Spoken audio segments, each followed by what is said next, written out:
Seigneur, me voici avec une question qui traverse les âges et qui revient encore dans mon cœur aujourd'hui, simple mais profonde, presque troublante. Dois-je avoir peur du jour du jugement dernier, ce moment dont parlent les Écritures, ce face-à-face avec toi où tout sera dévoilé, où rien ne pourra être caché, ni mes réussites, ni mes échecs, ni mes élans d'amour, ni mes moments d'oubli. Et pourtant, au milieu de cette idée qui peut sembler impressionnante, je viens chercher non pas la peur mais la vérité, non pas l'angoisse mais la paix, car au fond de moi, je sens qu'il y a plus que la crainte, qu'il y a un appel à comprendre, à grandir, à espérer. Seigneur, dois-je avoir peur du jour du jugement dernier? Quand j'entends ces mots, quelque chose se serre dans ma poitrine. Une vieille peur remonte. Une image sombre surgit, celle d'un tribunal froid et implacable, devant lequel je devrais rendre compte de chaque pensée, chaque parole, chaque acte manqué, chaque moment où j'ai choisi le mauvais chemin, alors que je savais très bien ce que tu attendais de moi. Et dans ces instants, Seigneur, je me sens petit, imparfait, indigne, et la peur prend beaucoup de place. Mais ta parole vient doucement renverser cette image, Seigneur, et c'est pour cela que je m'accroche à elle comme à une ancre dans la tempête. Tu ne m'as pas donné un esprit de crainte, mais un esprit de puissance, d'amour et de sagesse. Et cette promesse n'est pas une formule creuse, elle est le fondement même de ma relation avec toi. Tu m'as dit que celui qui croit en ton Fils Jésus-Christ ne sera pas condamné, qu'il est passé de la mort à la vie, que la condamnation ne l'atteint plus, non pas parce qu'il est parfait, non pas parce qu'il n'a jamais trébuché, mais parce que le sang de Jésus a tout couvert, parce que la croix a tout réglé, parce que la grâce est plus grande que toutes mes fautes réunies. Alors Seigneur, aide-moi à voir ce jour, non pas comme une menace suspendue au-dessus de ma tête, mais comme une destination, un point d'arrivée vers lequel je marche déjà aujourd'hui, dans mes choix, dans mes paroles, dans mes silences, dans la manière dont j'aime ou dont je passe à côté de l'amour. Car, si jugement il y a, il commence peut-être déjà ici, dans ma conscience, dans cette petite voix intérieure qui me rappelle qui je suis vraiment, qui me pousse à faire le bien, à pardonner, à recommencer, même après être tombé. Pardonne-moi, Seigneur, pour toutes ces fois où j'ai confondu ta justice avec la sévérité froide des hommes, pour toutes ces fois où j'ai imaginé le jugement dernier comme une humiliation publique plutôt que comme la révélation finale de ta gloire et de ta miséricorde, pour toutes ces fois où j'ai laissé la peur me paralyser au lieu de laisser ton amour me transformer. Pardonne-moi d'avoir parfois vécu ma foi dans la crainte plutôt que dans la confiance, d'avoir servi par obligation plutôt que par amour, d'avoir prié pour éviter la punition plutôt que pour te rencontrer vraiment. Et dans ce monde moderne où l'on parle souvent de réussite, de performance, d'image, rappelle-moi que ce qui compte vraiment ne se mesure pas comme on mesure tout le reste, que ce jour dont parlent les Écritures ne sera pas une comparaison entre moi et les autres, mais une vérité entre toi et moi. Une rencontre où l'amour sera le critère, où chaque geste, même petit, aura du poids, où chaque instant vécu avec sincérité aura une valeur éternelle. Alors oui, Seigneur, il y a une crainte saine que je veux garder. Non pas la peur qui paralyse, mais le respect profond de celui qui tient l'éternité dans ses mains.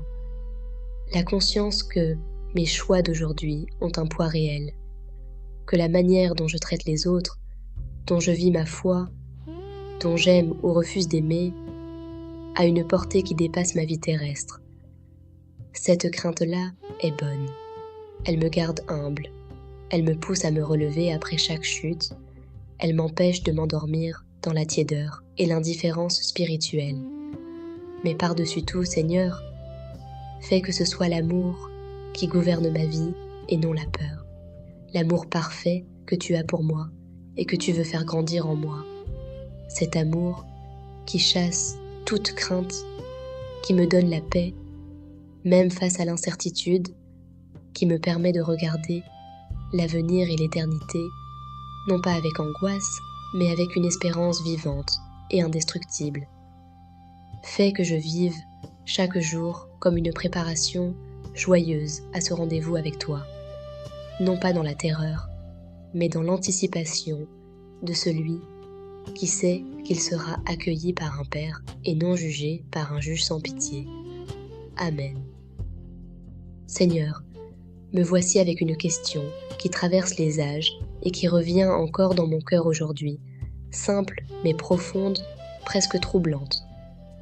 Dois-je avoir peur du jour du jugement dernier, ce moment dont parlent les Écritures, ce face-à-face avec toi où tout sera dévoilé, où rien ne pourra être caché, ni mes réussites, ni mes échecs, ni mes élans d'amour, ni mes moments d'oubli.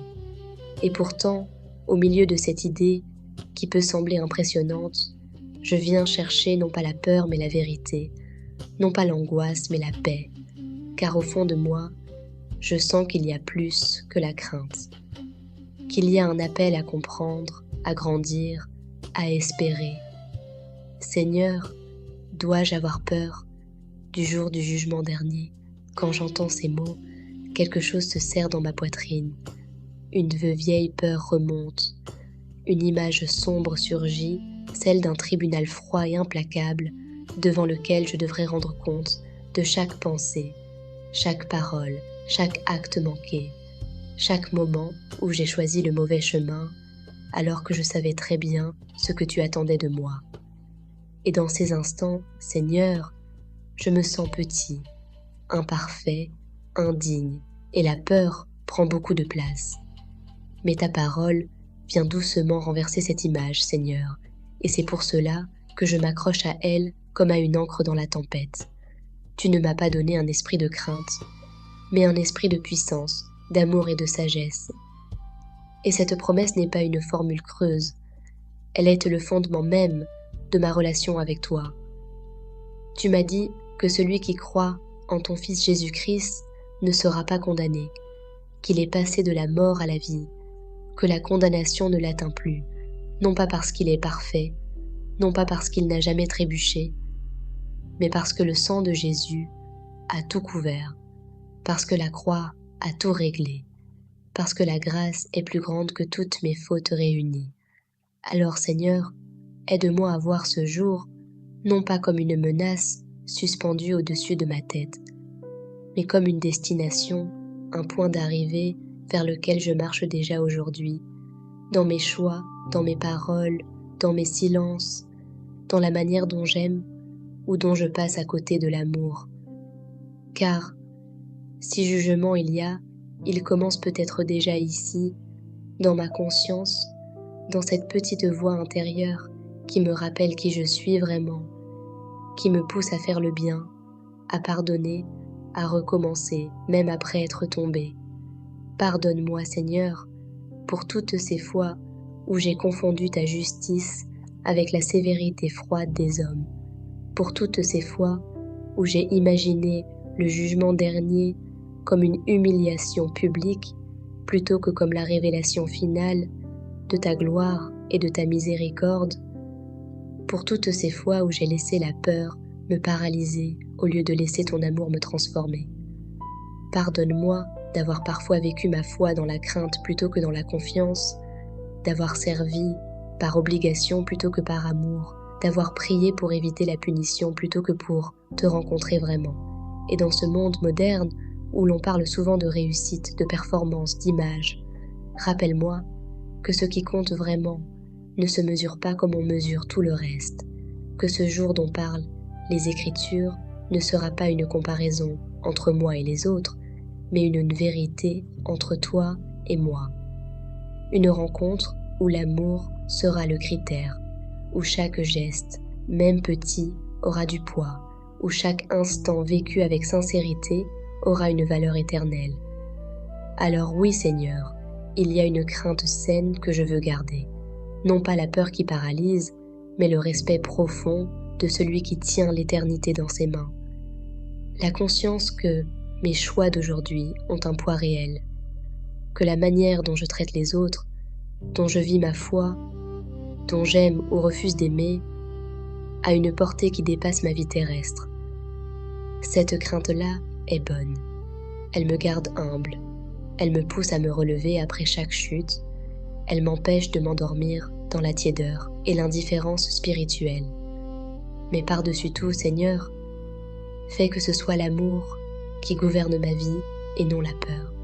L'amour parfait que tu as pour moi et que tu veux faire grandir en moi. Cet amour qui chasse toute crainte, qui me donne la paix, même face à l'incertitude, qui me permet de regarder l'avenir et l'éternité, non pas avec angoisse, mais avec une espérance vivante et indestructible. Fais que je vive chaque jour comme une préparation joyeuse à ce rendez-vous avec toi, non pas dans la terreur, mais dans l'anticipation de celui qui sait qu'il sera accueilli par un Père et non jugé par un juge sans pitié. Amen.